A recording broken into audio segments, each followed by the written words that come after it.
안녕하세요. 저는 경기도 수원에 거주하고 있는 60대 여자입니다. 이곳의 애청자였던 제가 이곳에 저의 막장 사연을 보내게 될 줄은 상상도 못했는데 사람 일이란 게 어떻게 될지 모른다고 결국 저도 이곳에 사연을 보내게 됐네요. 사실 이 나이 되면 남들에게 제 이야기보다는 자식들 이야기를 더 많이 하게 되는데요. 오늘 여러분들에게 들려드릴 제 사연도 결국 제 아이 이야기입니다. 저에게는 두 딸과 두 아들이 있습니다. 우리 아이들은 어릴 때부터 자라면서도 그렇게 커서도 시집, 장가가기 전까지 부모 속을 한 번도 썩인 적 없는 착한 아이들이었습니다. 공부도 곧잘 했고 대학교 다닐 땐 장학금도 받았으며 취업도 본인들이 원하는 곳으로 들어갔던 아이들이었죠. 결혼할 때도 그랬습니다. 본인들보다 너무 못나지도 잘나지도 않은 집안도 직업도 인품도 비슷한 사람들을 데리고 왔었죠. 누나, 형들보다 좀 더 귀하게 키웠던 우리 막내 아들은 그런 누나, 형을 보고 자라서 그런지 대학을 졸업하고 취업을 하기도 전에 결혼을 하겠다며 여자를 한 명 데리고 왔습니다. 막내 아들이 결혼을 하겠다며 데려온 여자는 아들보다 나이가 3살 많은 연상이었는데 저는 아들이 데려온 여자를 보자마자 우리 가족이 되겠다 라고 생각을 했습니다. 그래서 저는 반대 없이 결혼을 허락해주고 싶었는데 문제는 우리 막내 아들이 번번한 직장이 없다는 것이었습니다. 민영이는 회사 다닌 지도 벌써 5년이 넘었는데 우리 동성이는 아직 취업 준비생이라 그게 참 마음에 걸리네. 사돈들 보기도 민망하고 말이야. 어머님, 그건 걱정 마세요. 저희 부모님도 다 알고 결혼 허락해 주신 거예요. 그리고 지금 동성이가 취업하려고 열심히 하고 있으니 금방 좋은 직장에 들어갈 수 있을 거예요. 아들이 직업이 없기는 했지만 사돈집에서 그 정도는 감안하고 결혼을 허락해주기도 했고 아들이 취업하기 전까지 저희가 매달 생활비를 주기로 하고 결혼을 시키게 되었습니다. 사실 저희 집도 아들 처가댁도 부모님들이 어느 정도 여유가 있어서 가능한 결혼이 아니었나 싶습니다. 장가간 아들에게 매달 생활비를 주고 있다고 하면 욕하는 사람들도 있었지만 며느리가 사람이 너무 좋아 보여서 그렇게 해서라도 우리 가족으로 만들고 싶었던 제 욕심이 컸었습니다. 제가 사람 보는 눈이 있는지 며느리는 정말로 좋은 사람이었습니다. 어머님, 이번 주말에 뭐 하세요?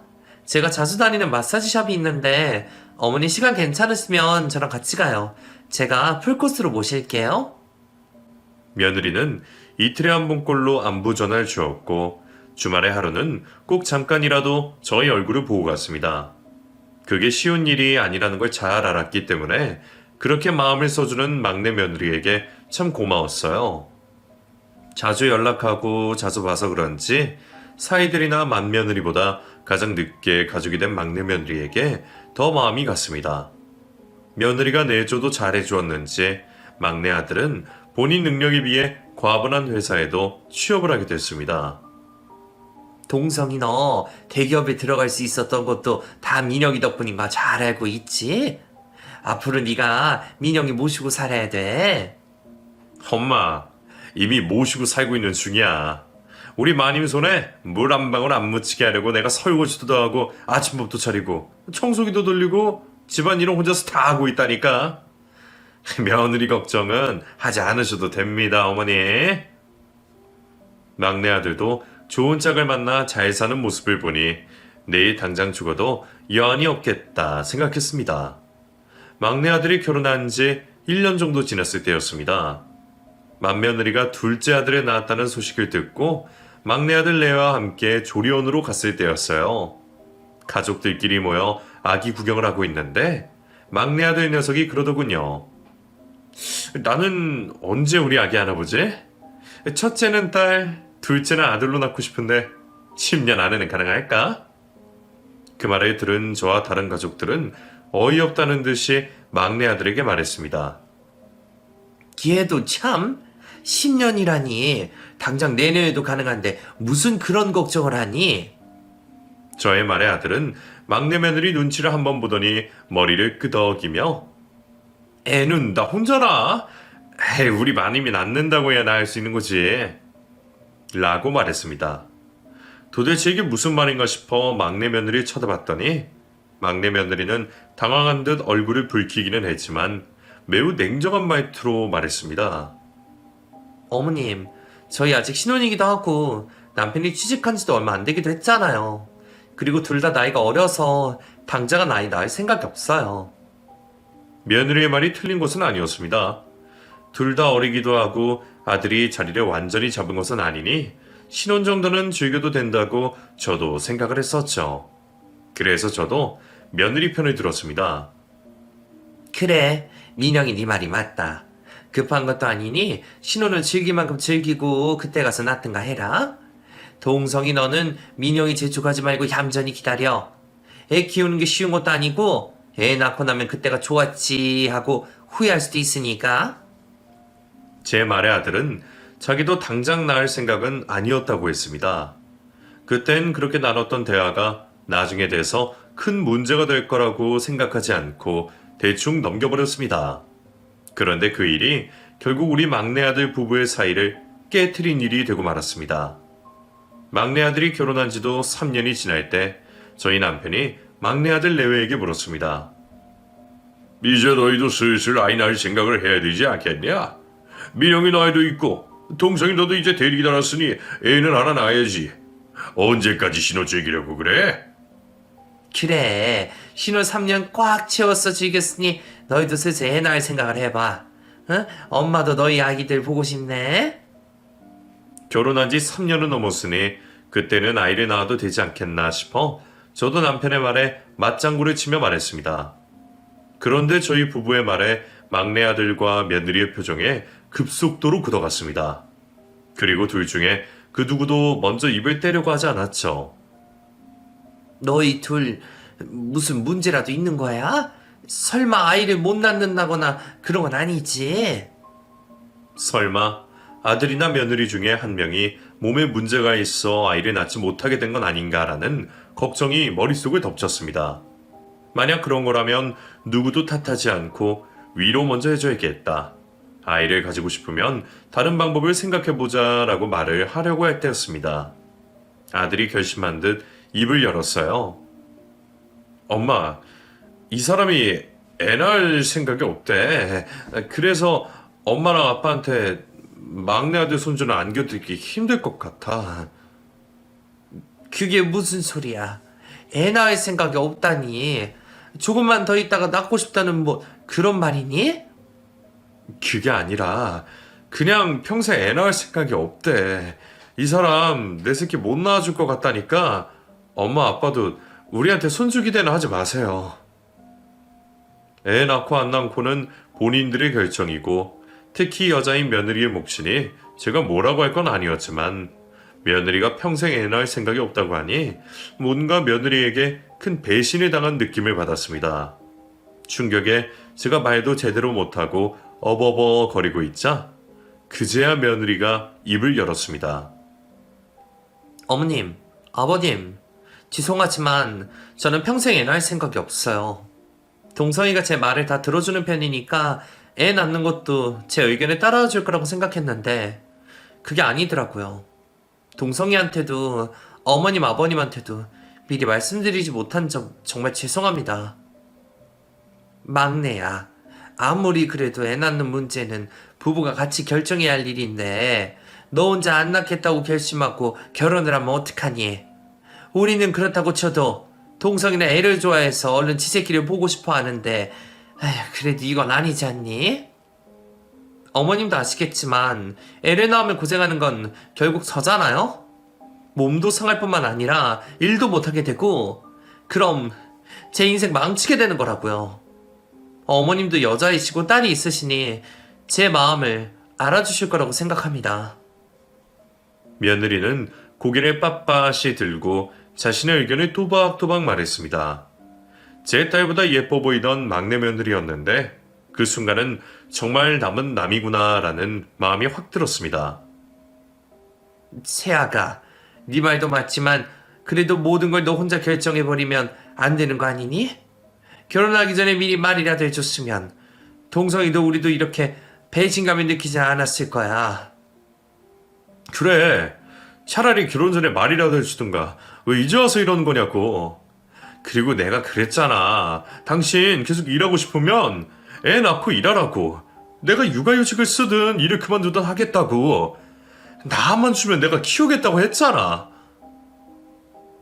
아들이 애만 낳아주면 일을 그만두고서라도 키우겠다. 아니면 시모인 내가 대신 키워주겠다고 설득을 해도 며느리는 귓등으로도 듣지 않았습니다. 저는 애 낳을 생각 절대 없으니까 어머님 아버님도 제 마음 설득시킬 생각하지 마시고 포기해 주셨으면 합니다. 어머님, 제가 막내딸 같다고 하셨죠? 그럼 딸 같은 저를 설득시키려 하지 마시고 아들을 포기하게 만들어 주세요. 며느리가 죽어도 애는 못 낳겠다고 하니 저는 며느리 말대로 막내 아들에게서 손주 보는 것은 포기했습니다. 막내 아들 손주를 못 보는 게 아쉽기는 했지만 그래도 저에게는 이미 두 딸들과 큰아들에게서 얻은 손주들이 5이나 있었으니 그걸로 위안을 삼기로 했죠. 그런데 막내 아들은 포기가 안 됐는지 그 문제로 며느리와 계속해서 싸워온 듯 했고, 그렇게 막내 아들은 결혼 5년 만에 아이 문제로 며느리와 갈라서게 됐습니다. 사실 막내 아들에게 네가 좀 참지 그랬냐고 말하고 싶었지만 결혼도 이혼도 본인의 선택이니 아무 말도 할 수가 없었습니다. 그런데 아들이 이혼의 아픔이 아물기도 전에 새 장가 이야기를 먼저 꺼냈습니다. 엄마, 아버지, 이번 일로 속상하게 들어서 죄송합니다. 그래도 걱정하지 마세요. 저 아직 어리기도 하고 좋은 직장에서 일하고 있어서 금방 다시 새 장가 갈 수 있을 거예요. 손주 안겨주는 며느리 데리고 올 테니 조금만 기다려주세요. 금방 새 장가를 가겠다는 아들의 말은 부모의 마음을 달래주기 위해 그냥 꺼낸 말인 줄 알았습니다. 하지만 그 말이 진심이었는지 아들은 이혼 1년 만에 저희 앞에 새 며느리를 데리고 왔습니다. 저희 가족들만 모셔놓고 작게 결혼식을 올릴 생각이에요. 엄마랑 아버지한테 결혼 허락받으러 온 게 아니라 저희 결혼한다고 말씀드리러 온 거예요. 단시간에 새 며느리를 데리고 온 것도 놀랄 일인데 결혼 허락도 아닌 결혼 통보를 하러 온 아들 때문에 충격이 이만저만이 아니었습니다. 남편도 많이 놀랐는지 아무 말도 못하고 한숨만 내쉬고 있어 제가 다급히 아들에게 말했습니다. 동성아, 급한 것도 아닌데 무슨 결혼을 이렇게 서둘러서 하니? 남들 보는 눈도 있고 하니까 결혼은 조금 나중에 하는 게 어떻겠니? 그리고 둘이 알게 된 지도 얼마 안 됐을 텐데 서로 더 알아볼 시간이 필요하지 않겠어? 이미 한번 결혼을 실패했기 때문에 아들이 조금 더 경각심을 가지고 재혼을 할 필요가 있다고 생각했습니다. 하지만 결혼을 통보하러 온 아들에게는 제 설득이 통하지 않았습니다. 엄마, 다른 사람 시선이 뭐가 중요해? 어차피 이혼도 한 번 한 마당에 재혼하는 게 뭐가 문제라고 남 눈치를 봐? 그리고 재현이 내 고등학교 동창이야. 우리 알고 지낸 지 10년 넘었어. 아들의 말에 아들이 데리고 온 새 며느리의 얼굴을 다시 한번 확인을 해보았는데 정말로 제가 잘 알던 아들 고등학교 동창의 얼굴이었습니다. 누군지 정확히 기억을 떠올린 저는 저도 모르게 어머나 세상에, 라는 말에 내뱉으며 두 입을 막았습니다. 재은이면 너 고2 때 같은 반이었던 애 아니니? 학교에서 담배 피우고 폭주족들이랑 어울려서 맨날 경찰서에 끌려갔던 그 애, 걔 맞지? 그때 심장이 어찌나 크게 쿵 하고 떨어지던지 심장마비가 오지 않은 게 다행이다 싶은 정도였습니다. 학교에서 양아치로 유명했던 애와 결혼을 하겠다고 데리고 왔는데 어느 부모가 놀라지 않을 수 있을까요? 저는 바로 면전에 대고 이 결혼은 허락할 수 없다 말했습니다. 이 결혼은 절대 안 된다. 너희 둘 다 지금 무슨 생각으로 결혼을 하려는 건지는 모르겠지만 나는 이 결혼만큼은 반대야. 너희 결혼이 무슨 애들 장난인 줄 아니? 다 큰 애들이 지금 생각도 없이 뭐 하는 짓이야. 엄마, 우리 장난치는 거 아니야. 나 이혼하고 재현이한테 정말 많은 위로를 받았어. 재현이라면 같이 새 출발해도 좋겠다는 생각이 들어서 내가 먼저 결혼하자고 한 거야. 아들이 이혼을 하고 큰 충격을 받아 정신이라도 나간 줄 알았습니다. 아이를 낳기 싫어하는 것뿐이지 모든 게 완벽했던 여자랑 이혼을 해놓고 지원한다고 데리고 온 여자가 겨우 양아치라니. 막내 아들을 때려서라도 말리고 싶었습니다. 제가 화라는 화는 다 내며 뜯어말리자 새 며느리가 말했습니다. 어머님, 저 질풍노도의 시기를 겪긴 했지만 지금은 18살 그때 제가 아니에요. 정신 많이 차렸고 인생의 쓴맛도 봐서 이제는 열심히 살고 있어요. 제가 어머님, 아버님한테도 동성이한테도 잘할 테니까 저희 결혼 허락해주세요. 사고를 워낙 많이 쳐서 반 학부모님들 입에도 많이 오르락내리락 했던 애가 내 며느리가 된다니 정말 끔찍했습니다. 그것뿐만이 아니었어요. 새 며느리의 아빠는 알코올 중독에 간암으로 세상을 떠났고 그 엄마도 매일 술에 찌들어 동네를 헤집고 다닌다는 소문이 자자했었습니다. 그런 집안과도 사돈을 맺어야 된다니 제 인생에 오점이 하나 생기는 것 같았죠. 엄마, 나같이 이혼 한 번 한 사람이 마음 맞고다 좋다는 사람 찾는 게 쉬운 줄 알아? 재현이가 엄마 막내 아들이 아니라 이혼남이랑 결혼할 수 있다고 생각을 해봐. 두 팔 벌리고 환영해야 되는 거 아니야? 말이 어떻게 그렇게 되니? 이혼은 한 번 했어도 네가 뭐가 부족하다고 그래? 부모가 능력이 없어서 네가 부양해야 되는 것도 아니고 인물도 어디 가서 못생겼다는 소리 들을 인물도 아니고 직업도 대기업인데 네가 뭐가 부족하고 뭐가 그렇게 급해서 애를 데리고 왔냐는 거야. 사람을 앞에 두고 할 소리는 아니었지만 첫 며느리와 너무 비교가 되기도 했고 우리 아들이 너무 아깝게만 느껴져서 저는 제 속마음 이야기를 다 꺼냈습니다. 결국 아들과 새 며느리는 제 앞에 무릎을 꿇고 눈물을 흘리며 빌기 시작했습니다. 저희 둘 부모님 걱정 끼쳐드리지 않고 잘 살 테니까 한 번만 허락해 주세요.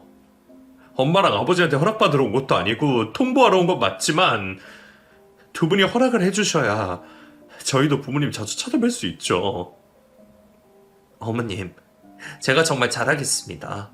동성이 내줘도 잘하고 결혼하고 바로 아이도 낳아서 어머님이랑 아버님한테 손주도 안겨드린다고 약속드릴게요. 저 며느리로 받아주세요.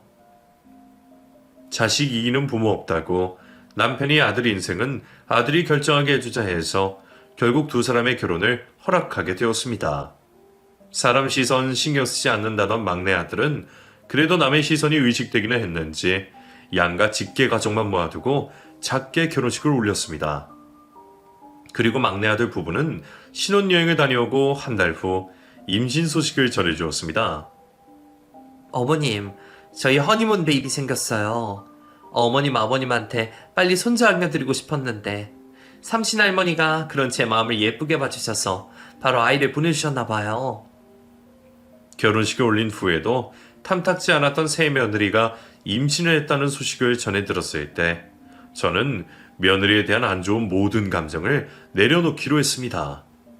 내 마음에 들든 안 들든 어쨌든 내 아들의 아이를 임신한 며느리이기도 하고 과거 일은 과거 일이니 더 이상 못된 시모의 역할은 그만해야겠다 싶었죠.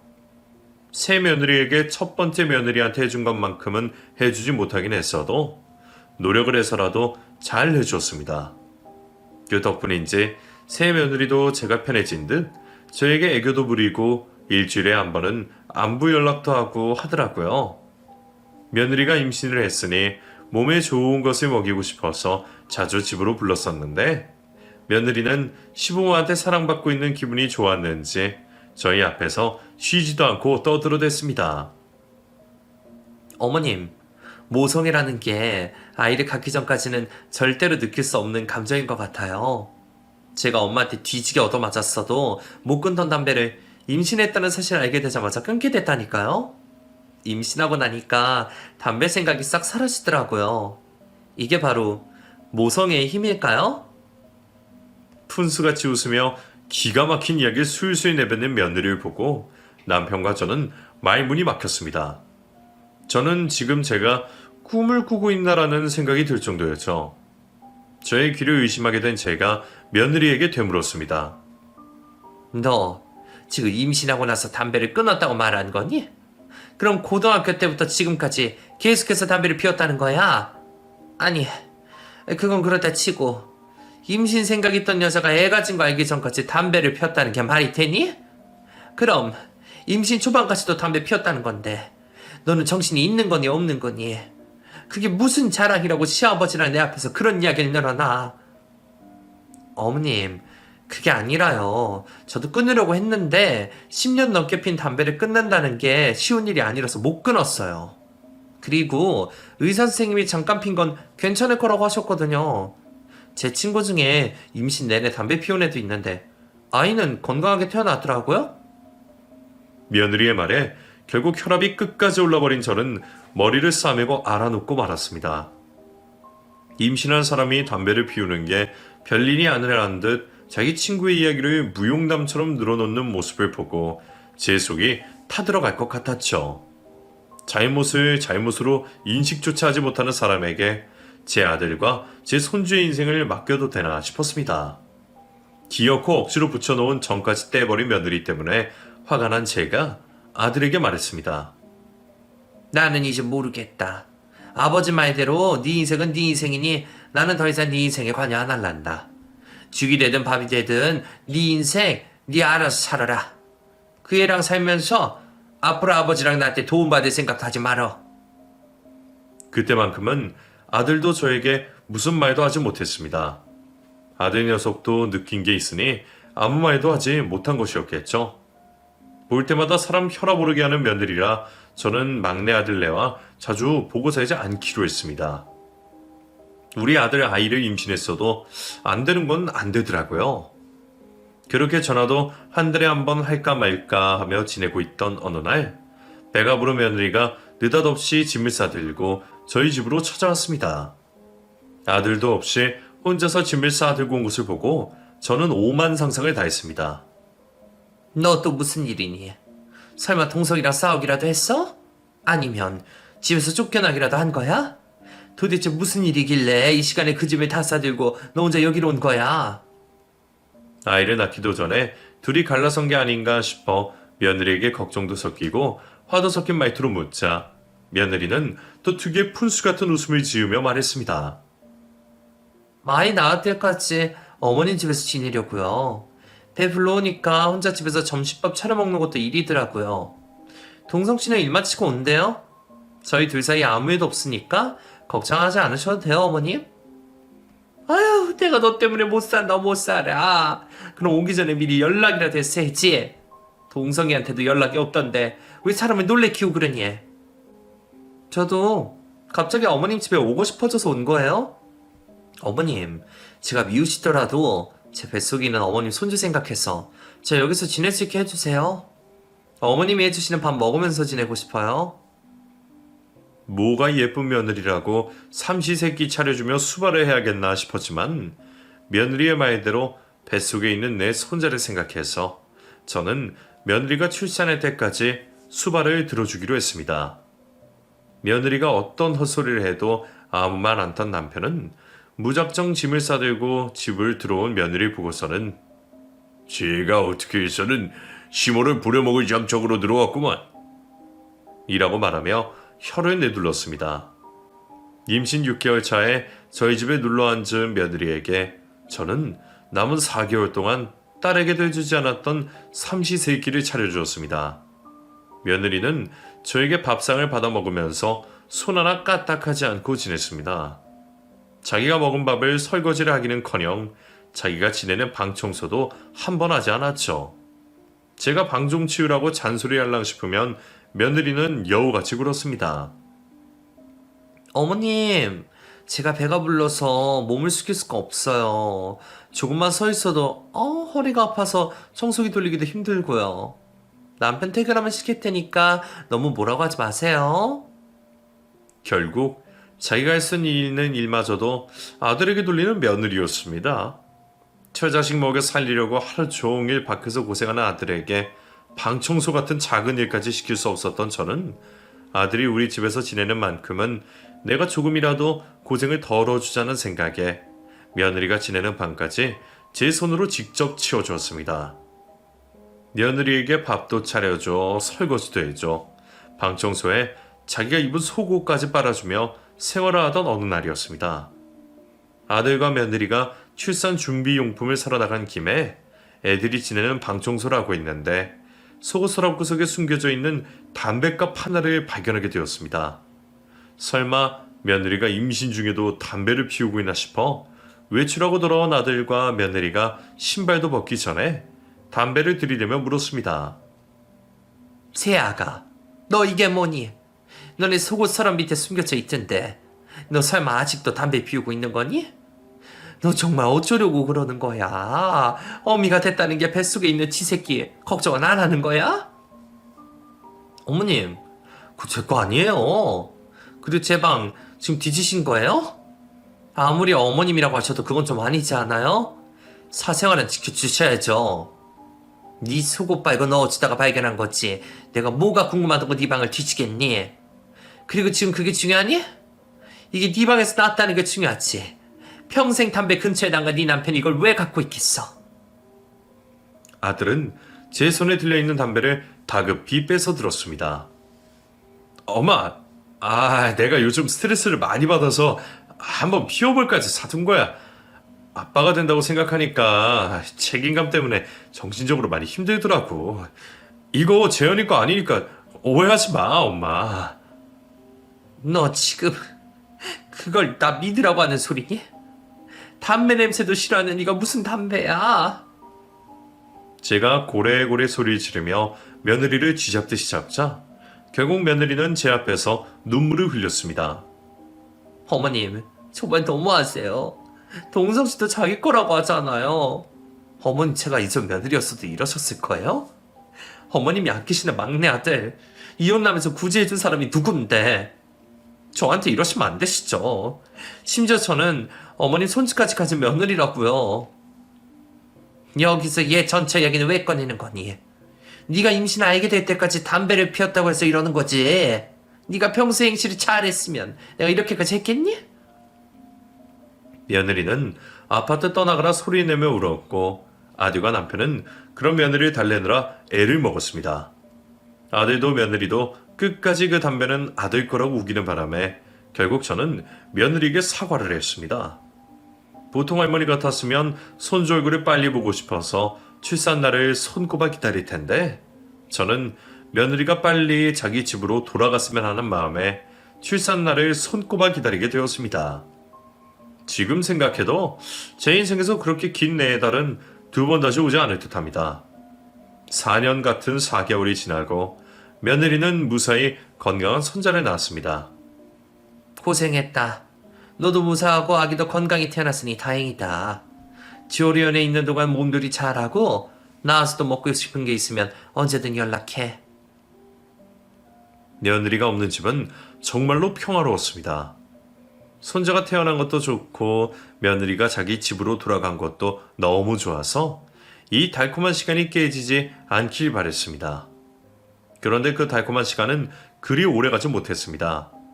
저희 집으로 장정의 남자 2명이 쳐들어왔기 때문이었죠. 여기서 이재현 씨가 지내고 있다는 소문을 듣고 왔는데 이재현 씨 안에 있나요? 깡패 같은 2명의 남자들 입에서 며느리의 이름이 나오자 저는 애써 태어난 척하며 말했습니다. 이재은이요? 이재은이 누구죠? 저희 집은 저랑 저희 아저씨 둘이서 사는데요. 이재현 씨 친구가 이 집에 이재현 씨 시댁이라고 하던데. 아줌마, 지금 며느리 숨기고 있는 거 아니죠? 무슨 소리세요? 우리 며느리 이름은 강진실이라고요. 그쪽들이 찾는 사람 여기 없으니 그만 돌아가세요. 남자 2명은 제 말을 믿지 않는 듯 했지만 어쩔 수 없다는 듯 저에게 명함 하나를 건네주었습니다. 혹시라도 이재현 씨 보시면 여기로 연락주세요. 부탁드립니다. 저는 그 사람들이 건넨 명함을 주머니에 넣어뒀습니다. 그리고 그날 있었던 일에 대해 그 누구에게도 말하지 않았어요. 남편에게도 아들에게도 당사자인 며느리에게 말하지 않았죠. 그냥 제 선에서 묻어두는 게 좋을 것 같다는 생각이 들었습니다. 다행히 그날 이후 그 깡패 같은 남자들이 집으로 다시 찾아오는 일은 없었습니다. 그런데 막내 아들 집에서 문제가 생기고 있는지 아들에게서 연락이 왔습니다. 엄마, 진짜 미안한데 우리 집에 1, 2주 정도만 와줄 수 있어? 재현이가 첫 출산이기도 하고 옆에서 도와줄 친정엄마가 안 계셔서 그런지 허둥지둥대고 있거든. 엄마 와서 애 밥 먹이는 거랑 씻기는 거, 재우는 것까지만 좀 알려줘. 내가 부탁할 때가 엄마밖에 없어서 그래.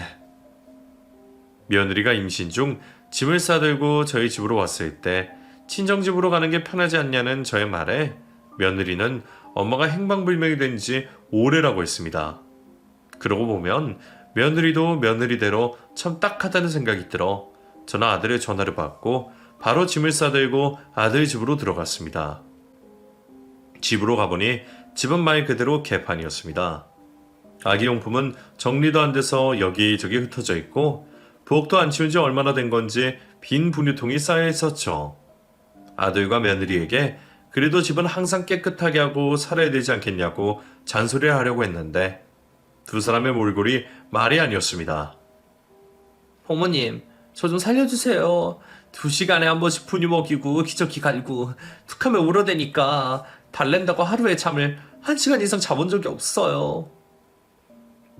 씻기는 방법도 조리원에서 배우긴 했는데 직접 해보라니까 내 맘대로 안 되고 애도 불편하지 울기만 해서 목욕도 제대로 못 시키고 있어. 초보 엄마 아빠와 그런 엄마 아빠 때문에 고생하는 손자가 불쌍했던 저는 잔소리 넣어두고 일단 막내 아들 집안 청소부터 간단하게 먹이고 재우고 씻기는 일들부터 내 손으로 해주었습니다. 어머님 덕분에 저도 사람답게 씻고 볼일도 보고 잠도 잘 수 있게 됐어요. 정말 감사해요, 어머님. 내가 돌아가면 다시 네가 해야 되니까 나 있는 동안 많이 배워둬. 나 가고 나서 또 집을 엉망을 해두고 살지 말고, 알겠어? 얘 있는 집인 만큼 더 신경 쓰고 깨끗이 살아야지. 며느리는 말로는 알겠다고 하면서 제가 아이를 봐주는 게 편했는지 새벽에 아이가 울어도 신경 쓰지도 않고 계속 잠만 자는 모습을 보여줬습니다. 그걸 보면서 정말 걱정이 이만저만이 아니었습니다. 그 걱정에 아들 집을 쉽사리 떠나지 못하고 2주 넘게 아들 집에 머물때였습니다. 새벽 내내 손자를 보다 아침이 되어서야 깜빡 잠이 들었는데 손자의 우는 소리에 잠에서 깨게 됐습니다. 한참이나 운 것 같은데 며느리는 뭐하고 있는지 우는 아이를 달래지 않는 듯 했어요. 며느리도 잠든 건가 싶어 얼른 자리에서 일어나 밖으로 나갔는데 저는 기절 초풍할 광경을 보고야 말았습니다. 어머님, 왜 일어나셨어요? 주영이는 제가 보면 되니까 눈 좀 더 붙이세요? 며느리는 한 손엔 갓난아기를 그리고 한 손엔 담배를 들고 베란다에 서 있었습니다. 며느리는 저를 보고도 담뱃불을 끌 생각은 전혀 하지 않았고 오히려 담배 연기를 내뿜고 있었죠. 너 지금 갓난아기 하고 담배를 피우고 있는 거야? 정말 미친 거니? 당장 그 담배 내려놓지 못해? 어른한테도 나쁜 담배 연기를 갓난아기한테 뿜어대고 뭐하는 짓이야? 어머님, 주영이 제가 낳았는데 뭔 상관이에요? 어머님 너무 모든 거에 참견을 하시면 저 피곤해요.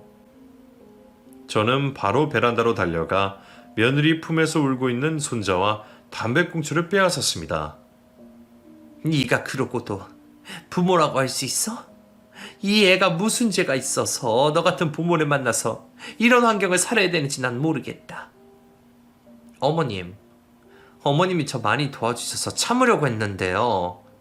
제가 낳은 애는 어차피 제 애니까 제 맘대로 키울 거예요. 그러니까 제 육아 방식에 참견하지 말아주셨으면 좋겠어요. 그리고 저 임신 기간 내내 담배 참는다고 얼마나 힘들었는지 아세요? 주영이 건강히 놔두고 피는 건데 뭐 어때서 그래요. 저도 평생 엄마 아빠 담배 연기 맡고 자랐는데도 건강하니까 걱정하지 마세요. 며느리는 기어코 담배를 다시 꺼내들어 다 피고 나서야 베란다 밖으로 나왔습니다. 밖으로 나온 며느리가 제게서 아이를 뺏어들려고 하길래 저는 필사적으로 손자를 더 꽉 껴안았습니다. 손도 안 씻고 그 손으로 애를 안겠다고? 너는 기본도 안 되어 있어. 당장 손이라도 씻고 와. 똥 만진 것도 아닌데 뭐 어때요? 그리고 주영이 쟤예요. 이리 주세요. 며느리는 결국 담배 피운 손을 씻지도 않고 손주를 제 품에서 뺏어갔습니다. 어머님, 이러실 거면 그냥 집으로 돌아가세요. 요즘 시대는 어머니식 시대랑 달라서 애엄마가 담배 피운다고 해서 욕할 사람도 없고 제 담배 때문에 주영이 건강 나빠질 일도 없어요. 담배 좀 폈다고 왜 이렇게 난리세요? 제가 하는 말을 우습게 여기고 저를 집에서 내쫓으려고 하는 며느리를 보면서 얘는 말로 해서는 안 되는 사람이구나 싶었습니다. 그래서 저는 바로 휴대폰을 꺼내 들었어요. 네 엄마가 네 이름으로 사채업자한테 돈 5천만 원을 빌렸다지? 너 조리원에 있는 동안 그 사채업자들이 우리 집으로 와서 널 찾더라. 내가 없다고 했더니 명함 주면서 혹시라도 어디 있는지 알게 되면 전화 달라고 하던데. 그 사람들한테 전화해서 너 여기 있다고 데리고 가라고 해야겠어? 그리고 저는 무작정 아무 번호나 눌러 전화를 걸었습니다. 그러자 며느리는 안고 있던 아기를 내려놓고 제 앞에 무릎을 꿇고 빌기 시작했습니다. 어머님, 잠깐만 제 말 좀 들어보세요. 제가 잘못했어요. 제가 죄송해요. 그러니까 그 전화 좀 끊어주세요. 제가 이렇게 빌게요. 제발요, 어머님. 제 앞에서 두 손을 싹싹 비는 며느리를 보고서야 저는 전화를 끊었습니다. 어머님, 그 사람들이 저 여기 있는 거 알면 저 어디로 데려갈지 몰라요. 그 사람들 때문에 엄마도 말없이 새벽에 도망가 버렸는데 어머님이 그쪽으로 전화가 오시면 저도 주영이 두고 저희 엄마처럼 도망가야 될지도 몰라요. 무릎을 꿇고 빌며 우는 며느리를 보니 분노가 동적과 걱정으로 바뀌는 걸 느꼈습니다. 이에 인생도 참 고달프구나 싶으면서도 정말로 며느리가 없으면 이제 막 태어난 우리 손자가 엄마 없이 자라야 되는 거 아닌가라는 걱정이 들었죠. 도대체 어떻게 살면 사채업자들한테 쫓기면서 살 수가 있어. 그리고 그런 일이 있었으면 동성이한테라도 말을 했어야지. 너 짐 싸들고 우리 집에 들어왔던 그날도 사채업자 피하려고 들어온 거 맞지? 맞아요. 제가 어머니 집 들어가기 전날 새벽에 엄마가 도망을 가셨거든요. 이 집에 있으면 사채업자들이 저를 찾아올 것 같아서 무서워서 어머니 집으로 도망간 거예요. 죄송해요, 어머님. 겁에 질려 손이 닳을 때까지 빌며 울고 있는 며느리에게 말했습니다. 재은아, 일단 사채업자 일은 네 시아버지랑 동생이랑 이야기해서 해결은 해주마. 해결해 줄 테니 제발 정신 좀 차리고 살아라. 네 인생에 나도 참견하기 싫은데 너는 이제 혼자가 아니라 주영이 엄마잖니. 모성이라는 게 있으면 제발 애를 생각해서라도 똑바로 살란 말이야. 임신 기간 동안 담배 피웠다는 그런 친구들과는 어울리지 말고 네 엄마는 도망갔어도 너는 당당하게 살아야 되지 않겠니? 며느리는 그렇게 한참을 제 앞에서 울었습니다. 집으로 돌아온 저는 남편과 아들에게 이 사실을 모두 털어놓았습니다. 자기 장모와 아내가 사채업자에게 쫓기고 있다는 사실을 처음 알게 된 아들이 말했습니다. 엄마, 아버지, 정말 죄송합니다. 이번 일은 주영이 때문이라도 제가 어떻게든 책임지고 해결하도록 할게요. 그리고 돈 문제가 해결되면 재현이랑은 이혼을 하든가 하겠습니다. 사채빚에 쫓기고 있다는 걸 알았으면 저도 이 결혼 밀어붙이진 않았을 거예요. 인서가, 네가 무슨 돈이 있다고 해결을 하겠다는 거니? 이미 이자가 원금만큼 붙어있던데 너 그 돈이 있어? 그리고 애가 이제 막 태어났는데 이혼하겠다고 하면 어쩌자는 거야? 주영이 생각도 해야지. 아들에게 그만한 큰 돈이 없다는 걸 잘 알았던 저와 남편은 일단 그 돈을 저희가 갚아주기로 했습니다. 그리고 이혼을 하겠다는 막내 아들을 설득시켰습니다. 며느리가 예쁘고 좋아서가 아니라 이제 막 태어난 손자를 엄마 없이 자라게 만들고 싶지 않아서였습니다. 저희가 사돈이 사채업자에게 빌린 돈을 갚아주자 며느리가 앞으로는 정신 차리고 살겠다고 말했습니다. 어머님, 아버님, 정말 죄송하고 감사합니다. 그 돈 주영이 때문에 갚아주신 거 잘 알아요. 어머님이 저한테 해주셨던 말씀 가슴 깊이 새기고 주영이 엄마로서 정신 차리고 살겠습니다. 그래, 재현아, 마지막으로 부탁하마. 제발 정신 차리고 살아. 그리고 엄마랑 연락되거든 그 돈 우리가 갚아줬다고는 하지 말아라. 너도 빚내서 갚은 거라고 하고 다시는 이런 일 생기지 않도록 엄마 좀 잘 설득시켜 봐라. 안 그래도 엄마한테 연락 와서 저런 남편이 다른 데서 빌려서 갚았다고 말했어요. 그리고 엄마 보고 다시는 연락하지 말라고 했고요. 다시는 이런 일 없도록 할게요. 아직도 며느리가 갓난아기를 안고 제 앞에서 담배를 피우는 모습이 선명하지만 손자만 생각하면 어쩔 수 없는 노릇이었습니다. 일단 며느리를 믿을 수밖에 없었죠. 딸들과 큰아들은 이제 막 태어난 아이가 불쌍하고 막내 동생이 2번 이혼을 해야 되긴 하지만 그래도 갈라서게 만드는 게 낫지 않겠냐고 했습니다. 사람은 고쳐줄 수 없다면서 말이죠. 제 생각도 그렇지만 사람 마음이란 게 그게 쉽습니까? 한번 맺은 인연은 끊기가 어려울 뿐더러 이제는 아이도 엮여 있으니 더더욱 쉽지가 않았죠. 다행히 아직까지 며느리가 저희 눈치를 보고든지 사고도 안 치고 아내로서 엄마로서 잘하고 있습니다. 하지만 언제 또 사람이 변할지 몰라 늘 걱정을 하며 지켜보고 있기는 하답니다. 사실 이게 맞는 건지도 모르겠고 제가 잘하고 있는 건지도 모르겠습니다. 제가 옳은 선택을 한 거라 믿고 싶지만 언제까지 시한폭탄을 안고 있는 사람 마냥 걱정을 하며 살아야 되는지 모르겠네요. 나이 60이 넘고 자식 새끼들을 다 출가시켜도 부모는 평생 자식 걱정을 하며 살아야 된다는 것을 이번에 깨닫게 되었습니다. 여러분들도 이렇게 살고 계신가요?